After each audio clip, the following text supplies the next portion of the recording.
Hi everyone, welcome back, and today we have a very rare Soler and Palau Tropical Standard desk fan in red.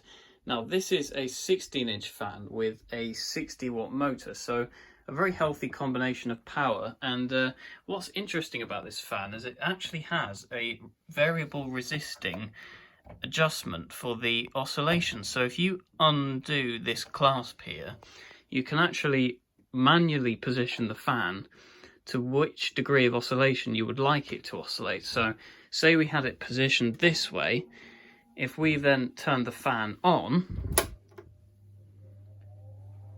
it will now oscillate between here and the very far angle of the 90 degrees.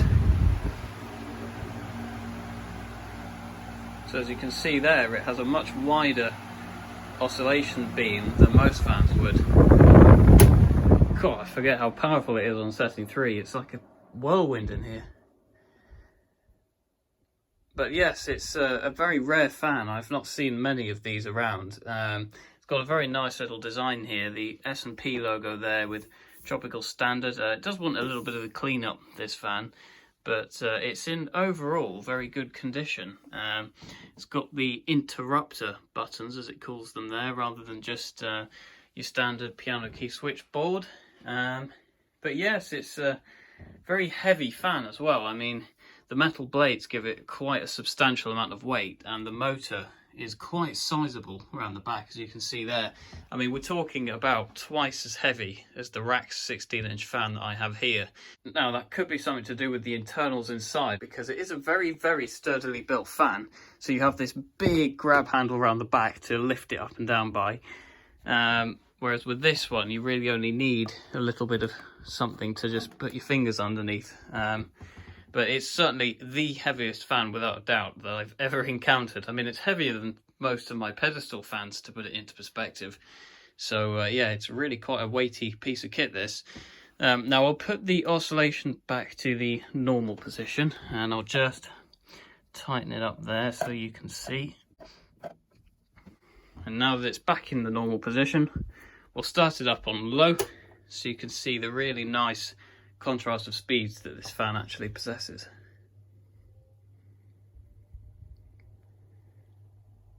Obviously it'll be very slow on the oscillation front now that it's on speed 1, which is one of the reasons I like this fan actually. If you're just having it on in the background, you can leave it oscillating and it will gently encompass the whole room, rather than sort of hastily dart from side to side like a lot of the other smaller fans do.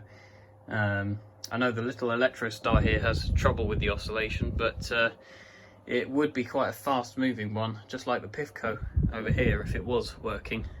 But it's a nice contrast of colours we've got here. We've got the nice green and white, very deep red here, and 4-bladed blue fan over there.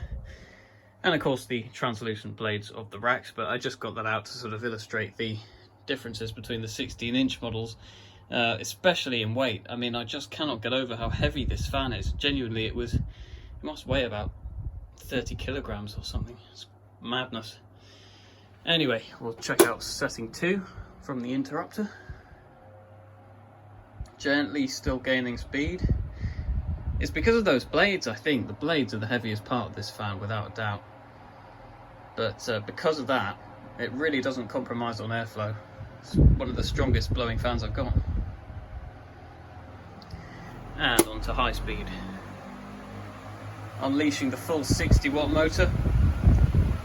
To be honest, I find it hard to believe this is only 60 watts. I would hazard a guess at more around 100, to be honest. You can hear just how powerful it is.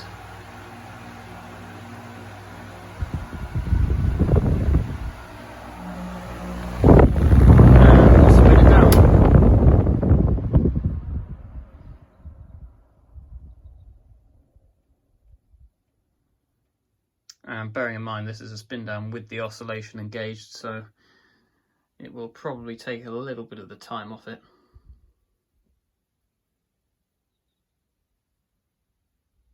Bit of oil should sort that out, no problem. Well, thank you very much for watching, guys. That concludes today's video. If you want to see any more fan videos, restorations and repairs, do head over to my channel and click subscribe, and I will see you in the next video. Thanks for watching.